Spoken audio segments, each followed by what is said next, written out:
বাড়িতে যুবতী মেয়ে থাকলে এলাকার বখাটে পোলামান তার পিছনে লেগে থাকবে, এটাই স্বাভাবিক। কিন্তু আজকে যে ঘটনাটা ঘটে গেছে সেটা আসলে কোনোভাবেই মেনে নেওয়ার মতো না। সুন্দরী মেয়েকে বাড়িতে একা রেখে বাবা মা গিয়েছিল শহরে, কিন্তু এই সামান্য সময়ের ব্যবধানে তাদের মেয়ের যে এত বড় সর্বনাশ হয়ে যাবে সেটা বাবা মা কখনোই কল্পনা করতে পারে নাই। ঠিক দুপুরবেলা মেয়েটি গোসল করতে আসছে, এমন সময় বাড়িতে আশেপাশে কোনো লোকজন না থাকায় একটা ছেলে বাড়িতে প্রবেশ করছে। আসার পরে যখন দেখতে পেল যে মেয়েটি বাথরুমে একা একা গোসল করতেছে, তখন তার অবস্থাটা একবার দেখুন। সে দেখুন আড়াল থেকে উকিদিকে মারতেছে এবং মেয়েটাকে বিভিন্নভাবে বিরক্ত করতেছে। কিন্তু মেয়েটা তো অবাক হয়ে গেল, বাড়িতে কেউ নাই, তাহলে তার সাথে এটা কী হইতেছে। সে আশেপাশে দেখুন খুঁজে দেখতেছে যে এখানে কেউ আছে কিনা। সে কিন্তু এখনও এটা বুঝতে পারে নাই তার সাথে কি ঘটতে পারে। দেখুন সে আবারও গোসলে লিপ্ত হচ্ছে, এমন সময় ছেলেটা আবারও আসছে। আসলে ছেলেটার উদ্দেশ্য হইতেছে কি আপনারা অবশ্যই বুঝতে পারতেছেন। সে একটা খারাপ উদ্দেশ্যে কিন্তু এখানে আসছে। দেখুন বারবার কিন্তু উকিঝুঁকি মারতেছে। মেয়েটা কিন্তু এখনও ছেলেটাকে দেখে নাই, যার কারণে সে গোসল আপন মনে গোসল করতেছে। আবার কিন্তু মেয়েটার মাথায় এসে টাচ করে এদিকে কিন্তু লুকিয়ে পড়ছে, কিন্তু মেয়েটা কিন্তু ভয় পাইতেছে আসলে তার সাথে কী ঘটতেছে। দেখুন এইদিকে একটা ছিদ্র আছে, এই ছিদ্র দিয়ে মূলত বিভিন্ন সময় বিভিন্ন ছেলেরা দেখাশোনা করে, মানে মেয়েরা গোসল করা অবস্থায়। দেখুন মেয়েটা কিন্তু ভয় পাইতেছে, কিন্তু এখনও যেহেতু চোখে দেখে নাই তার কাছে মনে হইতেছে হয়তো বা তার মনের ভুল। দেখুন ছেলেটি তার সাথে কী করে। ছেলেটা এ পর্যায়ে এমন একটা কাজ করবে আসলে সেটা আমরা কখনোই চিন্তাও করি নাই।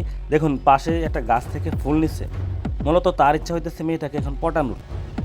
যখন সে পটাইতে পারবে না তখন কিন্তু সে আসল কাজটা করবে। মেয়েটা যখনই দেখতে পেলো যে তার গোসল করা অবস্থায় একটা ছেলে ঢুকে পড়ছে, তখন কিন্তু সে আসলে অল্প বয়সী মেয়ে, যেহেতু তার মনে কিন্তু ভালোবাসা থাকে, তো সে কিন্তু বুঝতে পারে না আসলে ছেলেটা কেন আসছে। দেখুন কি হয়, মেয়েটাকে কিন্তু ছেলেটা কুপ্রস্তাব দিচ্ছে, কিন্তু মেয়েটা আসলে সাহস পাইতেছে না। আসলে সে যে ফুলটা হাতে নিচ্ছে, নেওয়ার পর যে ফুলটা তাকে বুঝাইছে যে সে সম্মতি দিচ্ছে, আসলে দেওয়ার কারণ একটাই, কারণ সে এখন বাড়িতে একা, তার সাথে যা কিছু হতে পারে। এমন সময় কিন্তু পাশের বাড়ির একজন লোক সে দিক দিয়ে হেঁটে যেতেছিল।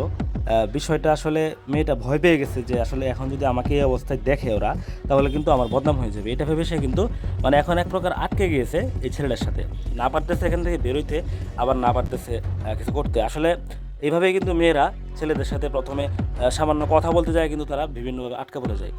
দেখুন কি হয় শেষ পর্যন্ত। মেয়েটা কিন্তু এখান থেকে কৌশল খাটিয়ে বেরিয়ে যেতে চাইতেছে, কিন্তু ছেলেটা কোনোভাবেই তাকে ছাড়তেছে না। তাকে বিভিন্নভাবে বোঝানোর চেষ্টা করতেছে, এখন না অন্য সময়। আসলে সে এগুলো বলার মানে একটাই, যে সে যেন ছেলের হাত থেকে বাঁচতে পারে।